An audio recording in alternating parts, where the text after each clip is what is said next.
Well, Alan Border, he captained the 8th Australian touring party to South Africa, the first 5 of whom didn't lose a series, and then both Bobby Simpson and Bill Lawry in 67-8 and 69-70, they did.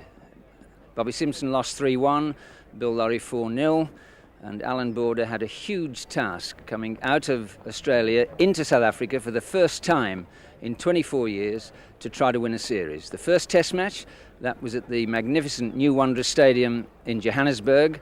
The pitch, that was hard, it was bouncy, there was a bit of grass on it, ideally suited to a South African all-pace attack. The series in Australia had finished all square, with both sides winning one test, and that was how it was to be in South Africa, with several other striking similarities. For instance, Steve Waugh, he demonstrated that his all-round abilities are now at their peak. Shane Warne followed 18 wickets in Australia with 15 in South Africa, and that took his tally of wickets to 116 in 26 tests, 67 of which have come in his last 12 games for Australia in 10 months. The young man is a statistical freak in that, despite being the most threatening attacking bowler in world cricket, he still only concedes fractionally over 2 runs and over. The rapid improvement of the South African side owes much to a trio of young men. Hudson and Cronje, they both scored hundreds in the series, and Jonty Rhodes, he played 2 influential innings. A back-to-back series can sometimes be fraught with behavioural problems, with the worst display of abuse so far this year anywhere in the world coming in the first test. Warne and Hughes were both fined 10% of their match fees by the ICC match referee Donald Carr for abuse of players, but the wholly inappropriate course that he followed was demonstrated by the fact that the Australian board swiftly increased those fines tenfold. What I'd say is either Shane Warne was treated very harshly, or Merv Hughes was dealt with very leniently, because I can't believe in Merv Hughes' case, a guy who was on his 3rd charge, found guilty the 3rd time, got exactly the same fine as a guy who was up on his 1st charge. So something's wrong somewhere. If they're serious about stamping out other things, then the only way they'll do it is to suspend 1 or 2 players, and that'll stop it very quickly. As far as Hughes and Warne are concerned, I think the umpires have to also consider the tenseness these days that can be created on the field. I mean, there's so much money these days for these players, and a lot depends on the leadership. If the captains have got it right, those youngsters, I don't think, will misbehave to the extent that they do. Well, sledging, that's an issue that we shall be dealing with in a future edition of Cover Point. But for Wessels and his players, the win in the first test was as much a triumph of resilience and refusal to lie down as of skill. At 126 on the first day, they were nearly down and out until Rhodes, with 69, underpinned a still moderate-looking score of 251. Going very fine.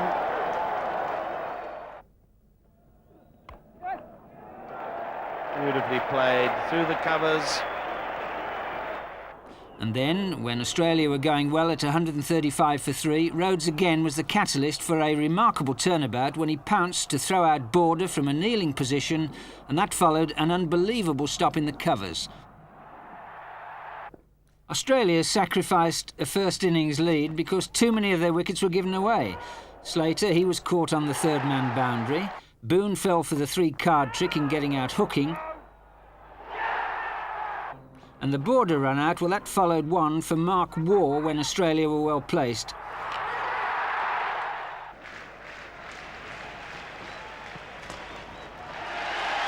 In contrast, in South Africa's second innings, man of the match Cronje scored his 2nd Test 100, and then Hudson, Wessels and Peter Kirsten all scored half-centuries as Australia was set the daunting task of scoring 454 to win. The all-pace home attack, which was to play in all 3 tests, it bowled well on a hard, bouncy pitch. But for Australia, it was an untypical performance to collapse so completely that Boone's 83, that was their only half-century in the match. So Alan Border takes his side into the 2nd test match. 1 game down. Now, is he going to go the way of the previous 2 Australian sides, or can he get his troops together? Well, again, Australia, they rely largely on Shane Warne. Again, South Africa, despite the pitch being different, slow and low and not so much grass, an all-pace attack. The Newlands game brought an astonishing turnaround, with Australia finally winning a game by 9 wickets, which until a dramatic final session on the 4th day looked certain to be drawn.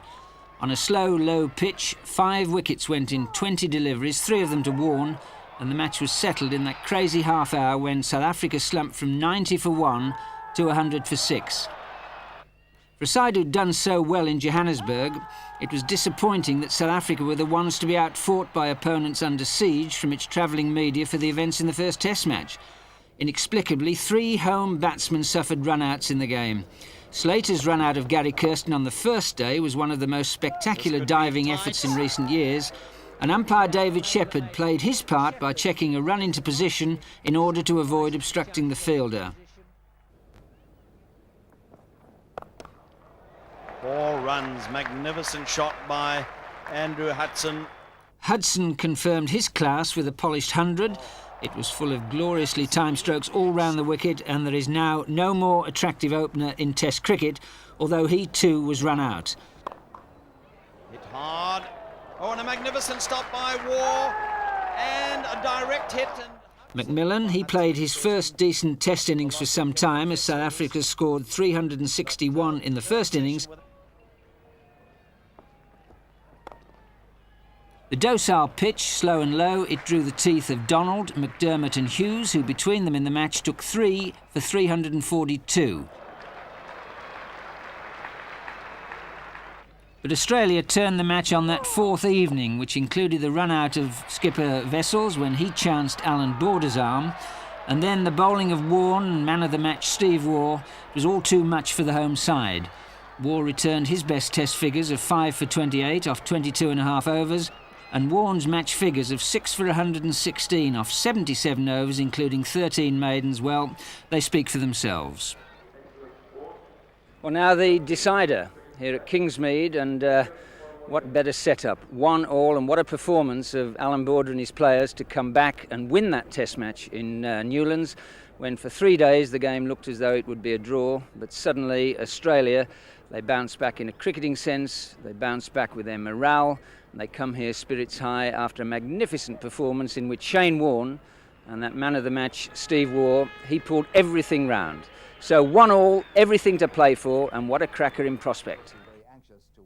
But it proved to be a bitter disappointment. Wessels talked a good attacking game when he won the toss and fielded first on a hard grassy pitch, but really never pushed hard enough after Australia were dismissed for 269, with only half-centuries from Steve Waugh and wicket-keeper Healy keeping their side out of trouble. Looking for just a single, and he's got it, I think, for his 50, yes. Alan Donald came into the match with no form and suspect fitness, but the call-up before the game of his Warwickshire coach Bob Woolmer inspired him to 6 wickets in the match and his best bowling of the series.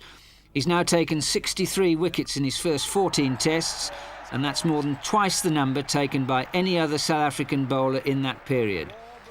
After losing 3 wickets to go from 100 for 1 to 118 for 3, the home batsman in the end did well to reach 422, but a run rate of little more than 2 and over was the main reason why Australia were able to save the match. After all, it made no sort of tactical sense for South Africa to take 50 overs to score their last 100 runs.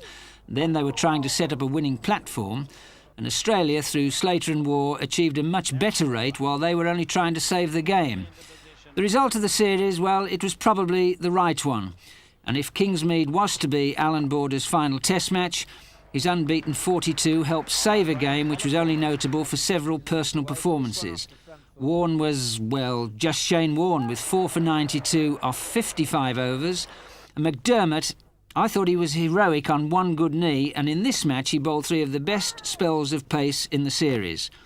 So although Kingsmead was an anticlimax, it mustn't overshadow a series that was full of good cricket. One of the best Test series I've ever seen, except, unfortunately, for the last match in Durban. But if you can get 2 great Test matches out of 3, then I suppose you're going to be quite happy. I thought the one at Wanderers and the second at Newlands, I could put into the top 20 Test matches of any I've seen. I've seen just over 300 Test matches now, so I think that's reasonably high praise. The one at Durban, was something of a disaster for a variety of reasons. I was very disappointed in that, in the approach to it, because it could have been a real showpiece, and it turned out to be something people wish they hadn't gone along to. You saw both series. A surprise South Africa did so well?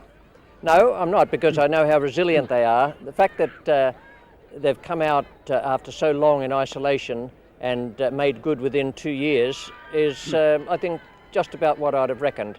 But they do have to get out of what I might look at as a bunker mentality.